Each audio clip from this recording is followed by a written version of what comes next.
Welcome to Scale Tales. These are tales, stories that other founders, entrepreneurs, small business owners, and subject matter experts will share about those magical moments when they scaled an entire business or perhaps a product or service line within a business. This storytelling show is designed with you in mind. The person seeking to do something extraordinary or achieve a transformational breakthrough in the business you own or the business you work for. Our goal is for you to not just be inspired by the words you hear, but to be equipped to take action. And as for me, who am I? Well, I'm Alicia Butler-Pierre. I'm the creator and producer of this show, and I'm the founder of a company called Equilibria Incorporated. Welcome to Scale Tales. This podcast is brought to you by Equilibria Inc. Did you know you can earn PDUs from listening to this show? It's easy, accessible, and submitted directly to PMI. Keep listening to learn more. Equilibria provides training to assist fast-growing companies in documenting and improving their key processes for maximum operational performance. Visit eqbsystems.com to stop the chaos of fast growth and start flowing today. eqbsystems.com. Welcome to Scale Tales, the business storytelling podcast where entrepreneurs, executives, and experts share firsthand accounts of those magical moments when they achieved something bigger than even they could have imagined. I'm Alicia Butler-Pierre, and I've been out here in these social media streets for quite some time. Well, not really. The only platform where I have a real presence at the moment is LinkedIn. And to my credit, I was an early adopter back in 2005. I remember the first time I had a viral post on there. It happened in 2018, 13 years later. That was after 13 years of genuinely connecting with people and writing non-AI posts. It was a lot of hard work, and the virality happened unexpectedly. So I understand the appeal of paying for a service to help you potentially get to a viral moment quicker. But is it worth it? Does automating an otherwise long game pay off? Well, we're about to find out from our show's first villain, reformed villain, to be exact. This is episode 31, how Tim O'Hearn made millions automating over 1.5 billion Instagram engagements and why he regrets it.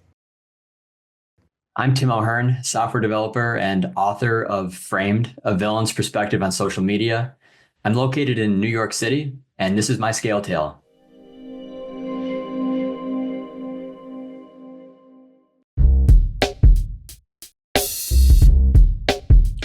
It started on July 1st, 2017.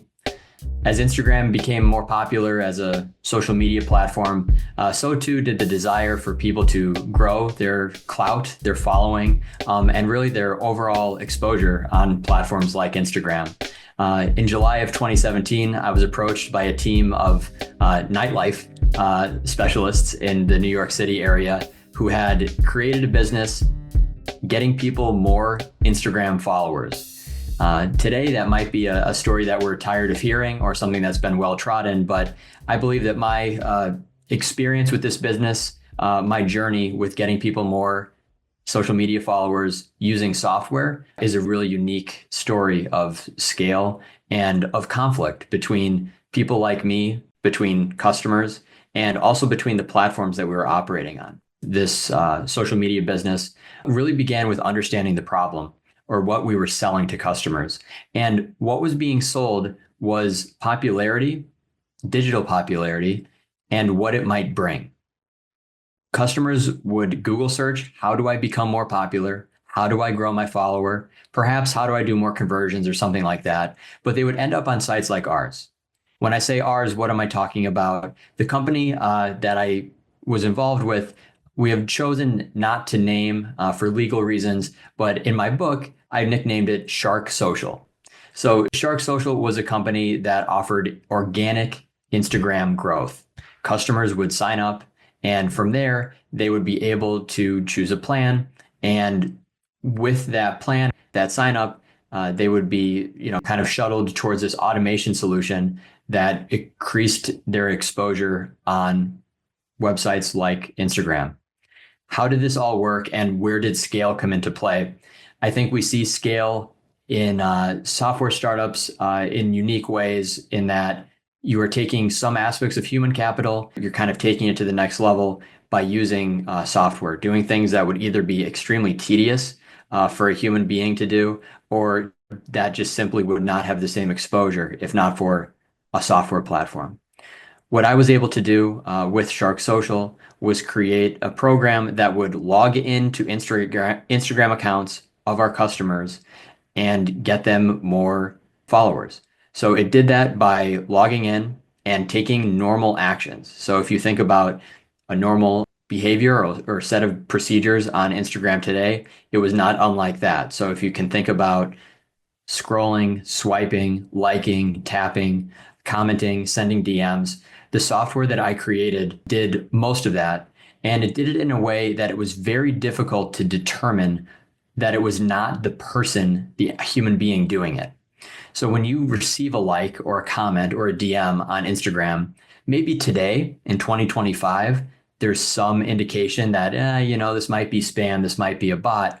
In 2017, 2018, 2019, and really through 2022, when we shut the business down, people were not as privy to the problem of bots, or really the plague of bots. So our service was a bot. And in being a bot, it actually violated Instagram's terms of service. It wasn't illegal per se, but it did violate some of the central tenets of the terms of service, which is now baked into the meta terms of service, which is that you're not allowed to do anything by automated means, and you're also not to engage in behavior that is potentially disruptive. Scaling any number of interactions is very, very unique in that it could quickly become disruptive. So the one example I like to give has to do with email spam. So through a lot of the early aughts and the early internet, spam became a problem, specifically email spam.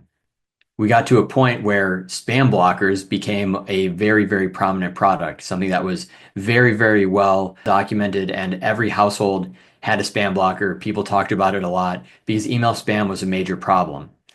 Now we get into this realm where we are so overwhelmed by notifications.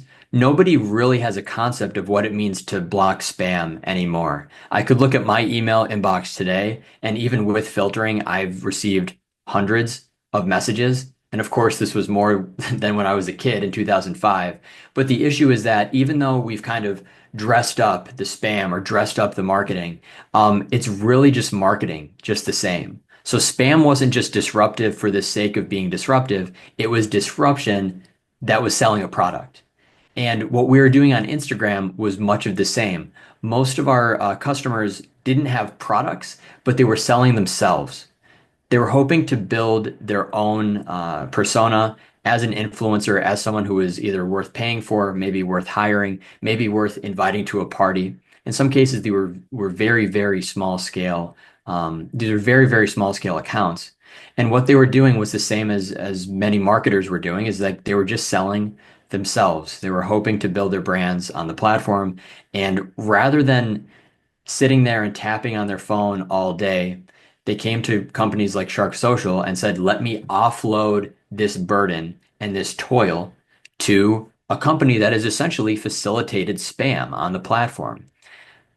Now, what did we run into? We ran into, usage limits and different restrictions on the platforms, because you could think, if I'm just using software, what's the difference between sending 5,000 comments per hour versus 5 comments per hour? It's virtually nothing if a computer is doing it. But if a human is doing it, that's a significant amount of work. And if any listener could think about how quickly they could leave 5,000 comments, or even if they've left 5,000 comments in their entire life, which might be unlikely, It's, of course, a problem if a computer can facilitate this at scale. Shark Social was just one player in a space where I've documented about 200 different companies that did the same thing. And within this space, there was an understanding of the best way to grow accounts, considering the restrictions both of the platform and these just natural sanity limits of like what you could get the computer to do day over day, or what you could get the computer to do when you might be running thousands of customers' accounts at the same time. At Shark Social, we ran thousands and thousands of customer accounts and facilitated hundreds of millions, if not roughly 1.5 billion engagements on the platform, which was a really big deal. But behind the scenes, the algorithm, the piece of code, the functionality that underpinned the business was the same across almost all of these 200 agencies. Maybe there were 30 prominent ones and many, many copycats. And that algorithm or that procedure was known as follow unfollow, which was it was abbreviated as F-UF, which meant follow unfollow. You can think about it this way. If you're on Instagram, regardless of who you are and what your profile looks like, if you shoot out 100 comments in a day, 100 follows in a day, you will receive some comments and some follows in return. You'll receive some likes in return. This is what we know as reciprocation. And in the real world, this is natural. We don't talk about it. But if I walk down the street and I give somebody a compliment on their choice of clothing, their hat, their glasses, even if they don't really want to compliment me or they didn't feel too strongly, they probably will reciprocate, or at least at some level they'll reciprocate. So what we did on the platform was we took that belief and we, made it an industrial operation. We made it so that each account was sending roughly 300 of these actions every day. And in turn, we were finding many of our customers were getting up to 20% of those actions reciprocated, which varied widely based on the quality of the account. But even in cases where the customer account quality was quite low, we were still seeing rates between 8 and 10%, meaning 100 follows that were dispatched, we'd get roughly 10 back. And that was the magic behind the whole industry. It was why it became an immensely profitable industry, very high profit margins, very high intent behind search, and millions of dollars were generated across businesses like ours and across the rest of the rest of the space. Of course, the largest players were those that were perhaps in a little too deep. There have been some lawsuits that kind of grew out of it. But one of the most interesting pieces of research that relates to this story of immense scale, of massive scale, is how did a platform like Meta actually find these bot operators, which were breaking the rules, offering a legitimate service, but breaking the rules? How did Meta go after them? Yes, how did Shark Social and other companies like them ultimately get caught? Well, it required some reverse engineering. And the interesting part is that they had to think like the villains. They couldn't say, oh, this is disruptive. They couldn't take a guess. They actually had to go in as deep as possible to kind of find these patterns of behavior. And the biggest research study, or the one with the biggest impact, is called Following Their Footsteps. This was published by researchers at Meta in collaboration with researchers from UCSD, but it never received any news coverage. What these researchers actually did was they went through the process of manually creating about 100 Instagram accounts, and they then used those accounts to sign up for services like Shark Social. So they created the accounts and they knew this was only for the purpose of research. They then signed up for the illicit service providers and they just let them run. Think decoy. I actually found that research paper by UCSD, which is an acronym for the University of California, San Diego. Here's the abstract of that paper that Tim is talking about. Listen as Lee Peterson reads it. Online social networks routinely attract abuse from for-profit services that offer to artificially manipulate a user's social standing. In this paper, we examine 5 such services in depth, each advertising the ability to inflate their customers' standing on the Instagram social network. We identify the techniques used by these services to drive social actions and how they are structured to evade straightforward detection. We characterize the dynamics of their customer base over several months and show how they are able to attract a large clientele and generate over $1 million in monthly revenue. Finally, we construct controlled experiments to disrupt these services and analyze how different approaches to intervention, i.e. transparent intervention such as blocking abuse services versus more opaque approaches such as deferred removal of artificial actions, can drive different reactions and thus provide distinct trade-offs for defenders. Again, think decoy. In order to catch companies like Shark Social, this team of university and meta researchers had to bait them in. And because they controlled the accounts, they were then able to check, and of course they had some extra access because they actually worked at Meta. They were then able to analyze patterns of behavior that were common to each one of these providers of services. And they were able to see things like, oh, what are the IP addresses? So like where on the internet are these accounts being run? What are they doing? What time of day are they running at? And how do they work? Through this, they were able to identify all of the accounts on any given platform. Shark Social, we weren't a large player at all. We were maybe 20th or 25th. They identified probably the top 5 players, and they found that they had hundreds of thousands of paying customers. Where I claim a billion, a scale of perhaps a billion actions, these companies, the largest ones, might have been doing a billion actions per week. To clarify, Tim estimates that Shark Social performed over 1 billion engagements over their 5-year span, compared to other companies that had that output in the span of a week. And that's where things get really, really difficult. I think there's some, implications there that are deeply concerning, things that I kind of covered in the book. Thinking about the scale and following their footsteps, the outgrowth of that was that, Meta themselves had to think like the villain to kind of go in and, and react to them. What they did and the guidelines they provided out of that was the pop-up some people might have seen, which was, we are taking action against illicit followers. You actually would have received a pop-up in Instagram in the app that says, we are removing followers that it looks like you might have gained illicitly by using one of these follower growth services. So the difference between these services and what we know as like fake followers is that you were still logged into your account. So it wasn't obvious. You didn't grow by 1,000 followers overnight. If we were only taking 300 actions per day and you were getting 30 back, the growth was actually modest. It would have been, maybe 1,000 followers per month, maybe 2,000 followers per month. Most people would be happy with that, but it wasn't entirely, it wasn't entirely a matter of insane growth compared to just like, hey, you click and now you have 1,000 followers. So that was what made it so interesting, but also made it something really, really rife for abuse. So why was this such a scalable idea? Why were so many people interested in it? Why were so many customers happy, even though the service was breaking the rules?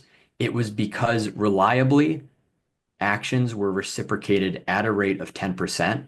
And that rate was able to be seen even in Meta's study. And that's something I highlight in my book. It was something that was so interesting to us because we had independently verified it just to find that the Meta researchers had basically landed on the same number. It does beg the question, why were so many people interested in this service? Did they really know that hiring Shark Social to boost their popularity on Instagram was breaking the rules? Whether they knew it or not, it likely didn't matter because what customers were paying for was results. They didn't care how the sauce was made. They just wanted the sauce. Yeah, that's right. In most cases, they're looking for the direct result, which is followers and also likes, but mainly followers. And in most cases, we were able to demonstrate huge success for most clients. Clients would come back to us and say, wow, this really changed the game, especially those in that critical range they might have a couple hundred, and they're looking to go to a couple thousand. We might not think a couple thousand followers is special today, but for people who are just getting their start in this industry, that industry being social media influencing, in 2018 especially and into 2019, it was a really big deal. I would argue it's still important, and there's much debate over what is often referred to as vanity metrics. Metrics such as number of followers or subscribers or connections. It's like a double-edged sword. On one end, the number of people who follow, subscribe, or are connected to you can be seen as superficial. But on the other end, there are people like book publishers, event planners, and even potential customers who see high numbers as a sign of popularity. And, well, also as a sign of your value, whether perceived or real. Yeah, absolutely. Regardless of what you're doing on social media, whether it's your first day or whether you've been doing this for 10 or more years, there's no escaping these vanity metrics, or what we would say are just like the prominent metrics on sites like Instagram. What Instagram really hasn't been credited for is making this aspect of it so in your face. So whenever you look at someone's profile, you can always see followers, following, and posts. And on other websites, such as MySpace, if anyone remembers that, it actually wasn't prominent at all. You would have to click on someone's profile and then scroll way down past their music player, past their about section to see how many friends they actually had. So it wasn't until much later in the process that the social media sites realized, oh, this is important. And kind of Facebook was skipped over there too, because Facebook originally was anti friend request everybody. It was anti build a following. It was for college kids. So it was much more private in that respect. And then Instagram kind of brought us back to this situation where your value as a human being or your success as a business often comes down to your follower account.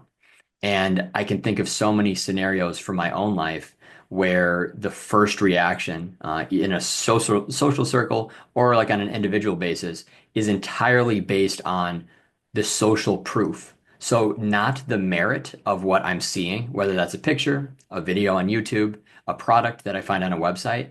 It's, is there any social proof? So for example, if you look at a YouTube video and it's 60% thumbs up, 40% thumbs down, you're going to be much more likely to leave a thumbs down because you've been influenced on the social proof that has come before you and people saying, hey, this is not high quality.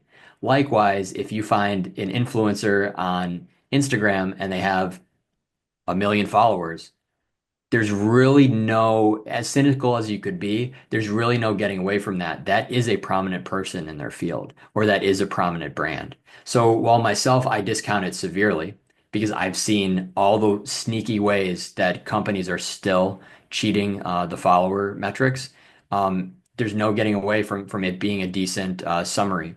Because otherwise, how would you summarize someone's content? How would you really know what they're doing? We've always had these metrics. And before this, what I identified as badging. So on Instagram, there's a few things you could have like next to your name, like you could have the blue check mark. But when you think about it, before this all became, blue check mark or just a follower account, you had these like very clunky badges, which would appear on like web forums. And you had something like the power seller badge on eBay. So like, how did you know that an eBay seller was trustworthy in 2003? Well, if they had a power seller badge, it meant that they were doing good enough volume and presumably had a high enough rating. So we've always looked for these shortcuts. Like we've always looked for what I call this like digital insignia to indicate success. It's just unfortunately, sometimes it's like a dictator in a country awarding themselves with war medals. Eventually the medals become meaningless. Eventually these badges, the blue check mark and the follower counts themselves are devoid of meaning. Digital insignia. Now that's an interesting term. Aside from that, as you listen to Tim, you might be wondering, why did these automated engagement bots upset companies like Meta? Did it boil down to the potential money they were losing on ads? This is where Tim's Scale Tale will resume after the break.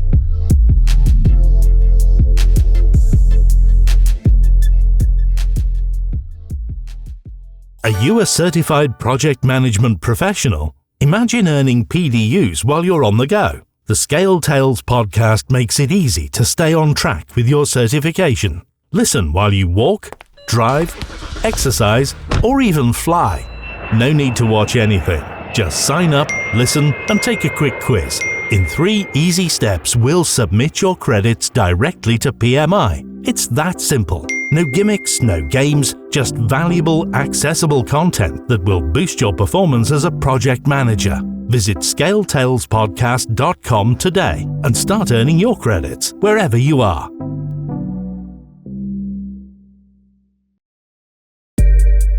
Tim O'Hearn is a self-proclaimed reformed social media villain. He once wrote code for software bots that successfully increased people's number of followers through a series of carefully automated posts, likes, comments, and even DMs or direct messages. Now he's sharing how people like him did this and the implications it had in his latest book. It's called Framed: A Villain's Perspective on Social Media. Before the break, we learned that Meta, the parent company of Instagram, worked with university researchers to discover how these bots worked. Obviously, they were not happy about these disruptive automated engagements on their platform. But were they upset because of the increased inorganic activity on the platform? Or did it really boil down to them being upset about the loss of potential ad revenue? In case you're unaware, most social media platforms offer payment options to either boost or advertise a product or service their users want to promote. You see, it's a platform's means of offering a way for customers to raise their profiles and garner more attention while also filling the platform's coffers. Here's Tim. Yeah, that's a really important point. And I think the observation is it really underpins a lot of that central conflict of the book, which is to say, we were an operator essentially offering this black market advertising service that occurred on the platform. Naturally, we were in opposition to the platform itself and the platform's own advertising suite. The original, not research, but the original like journalism that kind of popped up in 2017 and 2018 highlighted this and said, well, you can sign up for this Instagram. It's $10 a month and you can get thousands of followers per month.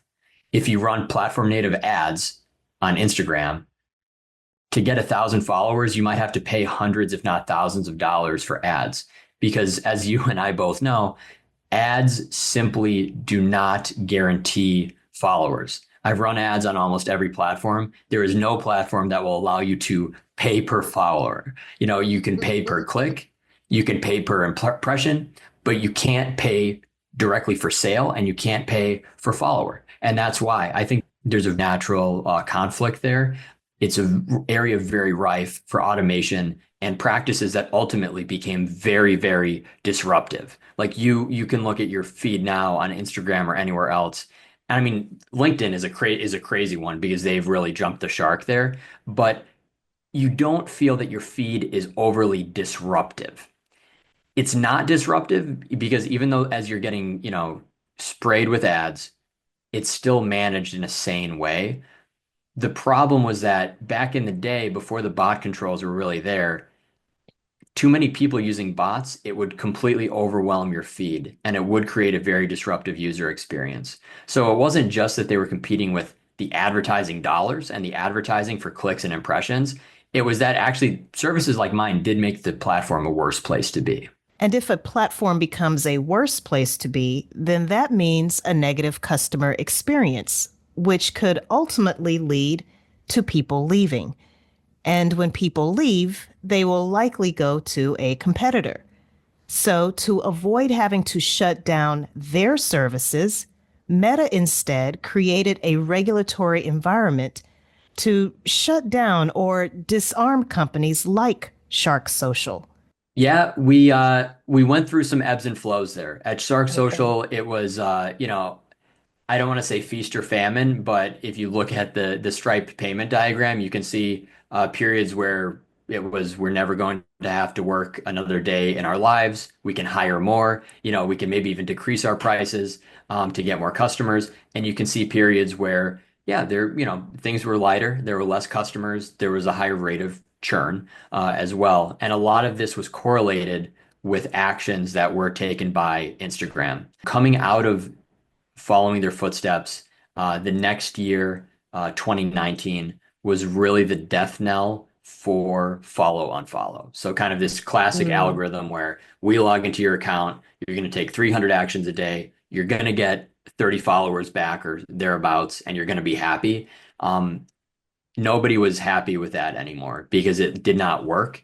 That activity limit of maybe 300 per day was down to 100, and it did feel like Instagram Meta was able to pinpoint all vectors of exploitation, and they were able to even block like the logins. So for a lot of the tests that we ran and a lot of our customers, it got to the point where we really couldn't even log into their accounts and run our scripts for a day or for a week. So Hmm. there was so much off and on that even though the results for some accounts were still decent, the amount of investment we would have had to make to continue reverse engineering what enforcement actions were being taken and why, it would have been outrageously expensive for us to continue. So, anonymity aside, who was Shark Social? The easiest way to identify which company it was is because we were operating so late into the game and years after some of the largest firms had actually shut down, we had still continued to innovate. I had continued to build out ways to kind of subvert the detection systems, but by 2022, we just folded. We just thought, you know what? We all have other interests in our lives, and this is a losing game. This is a losing game, and of course, at a certain point, if there was legal action, we would never have operated in opposition to that. So we figured it was better to quit while we were still somewhat ahead, and ensure that our remaining customers, were still kind of happy with it. Tim, at Shark Social's peak, how many customers do you think you all had, or do you remember? It was in the thousands. It concurrently probably about 12 to 1300. So that was generating, I would say roughly $40,000 a month, at a profit margin that was approaching 90%. When we actually calculated the profit margin, that was the big number for us, realizing we're bringing this in, we're paying the Stripe fees, we're paying for some of our operators, and our technology costs were non-trivial. But in the grand scheme of things, it was a software as a service business. And that made for an extremely rich business model. We look at it and we think if we were making this much, how much were some of our competitors making? The funny thing about codenaming this company as an apex predator is it gives the image that we were actually number one.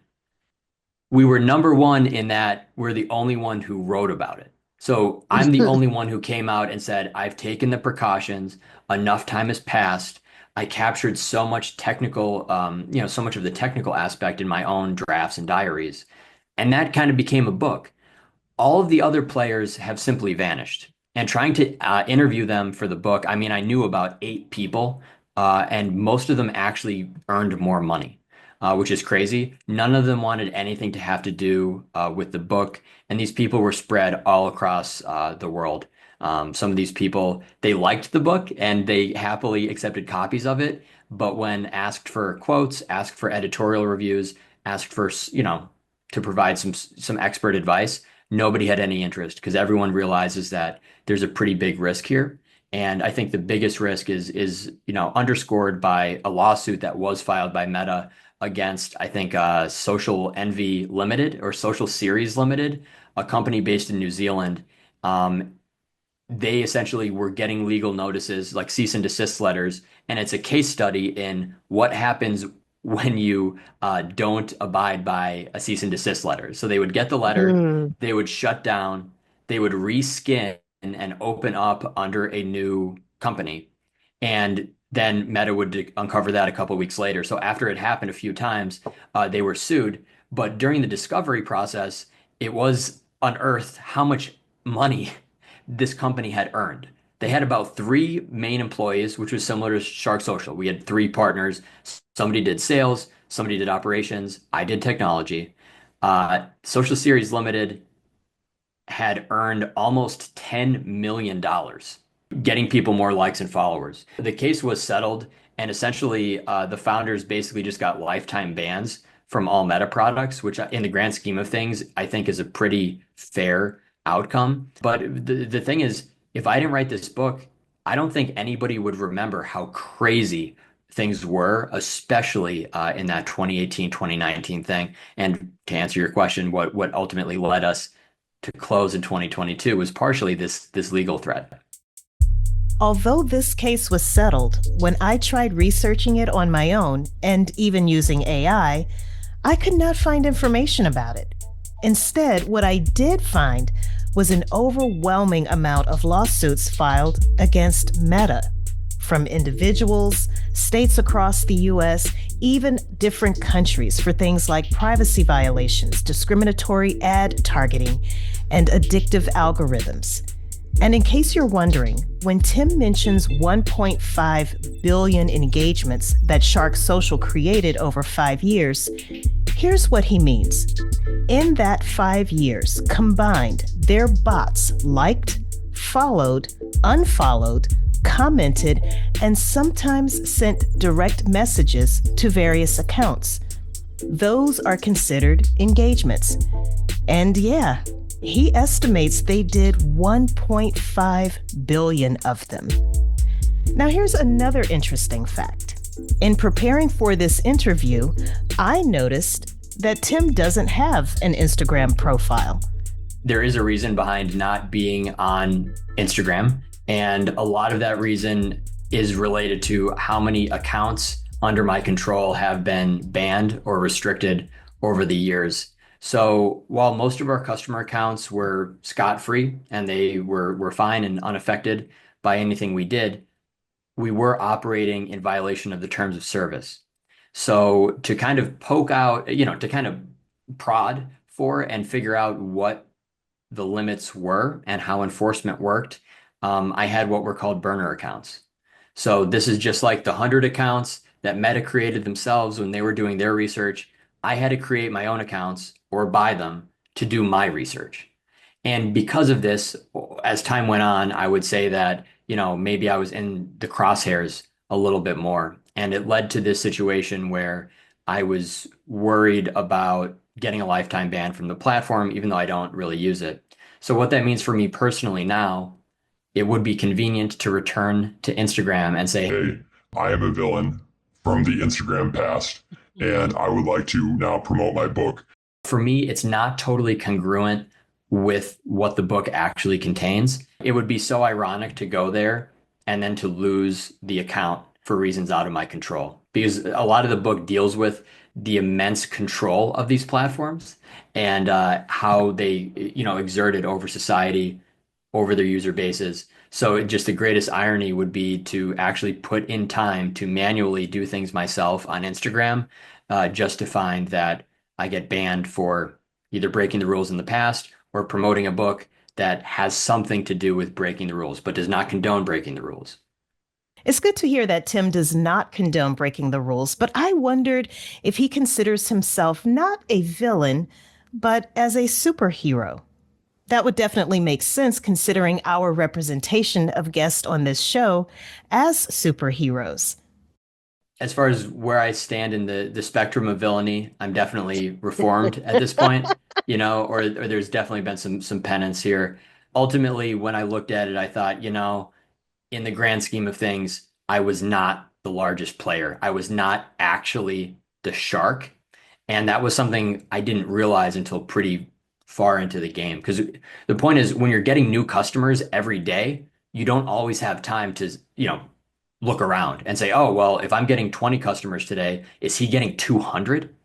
Nobody thought about it like that because we thought we had a really good position in the space. So when I look at this and think, would these larger players have something against this book, or would they be inconvenienced by it? Are they powerful enough to actually affect my life? This was a concern for a while, and originally this book was written under a pen name.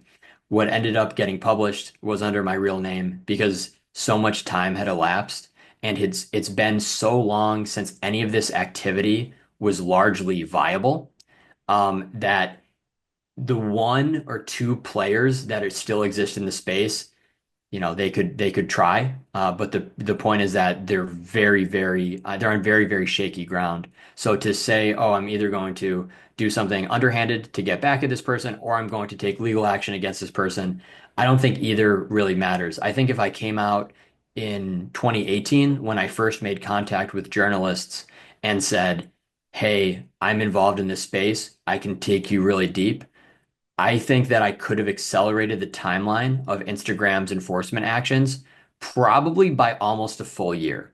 So I think I personally, with what I knew, by some point in 2018, I probably could have moved this like June 2019 catastrophic event that saw a lot of players exit the space. We could have done that in summer 2018. I would say perhaps the greatest irony of all is that after having written the book independently, I returned to some of those journalists and said, hey, I'm sorry I didn't collaborate with you back then, but I did write a book. Are you interested? Basically, every single one of those journalists has said, nah, if it's not about TikTok, I don't care. and I think that's the greatest irony, in that these are tier one journalists essentially saying that when faced with, a free copy of a book that was the story 7 years ago, 6 years ago. I really think I could interview Tim for another 2 hours straight, but unfortunately, we have to wrap things up. But before we end, I did ask Tim if he had other resources he could share with us, as well as tell us more about his book. I think anybody interested in this unique angle on social media would be doing themselves a favor if they checked out Framed, a villain's perspective on social media. For me, it's not been a money-making endeavor whatsoever. I spent 2 years writing this book independently, free of outside bias, and really free of a central message. It's maybe a message of cynicism, but it's also one of hope of what the internet could be and some of the things we could reach understanding on to help move forward the social aspects of the internet. For this reason, I'm listing my book for 99 cents. Anybody who wants the ebook could download it on Amazon. The paperback is basically done at the thinnest margin possible. $15 gets you a 436-page book filled with citations, with about 30 chapters of all original research. That's on Amazon. Anybody interested in hearing more from me, you can find me on Beehive. I'm Tim O'Hearn, and also on my personal website, tjohearn.com. Well, Tim, again, I have found your story as a reformed villain to be absolutely fascinating. Thank you so much for coming on and sharing your scale tale with us. Thank you, Alicia. Today, we often hear the words fortune and fame. Their origin comes from the two Roman goddesses, Fortuna and Fama, both of whom represented the pros and cons of money and popularity. In our quest for fame and fortune, it might be tempting to engage in illegal behavior to acquire it.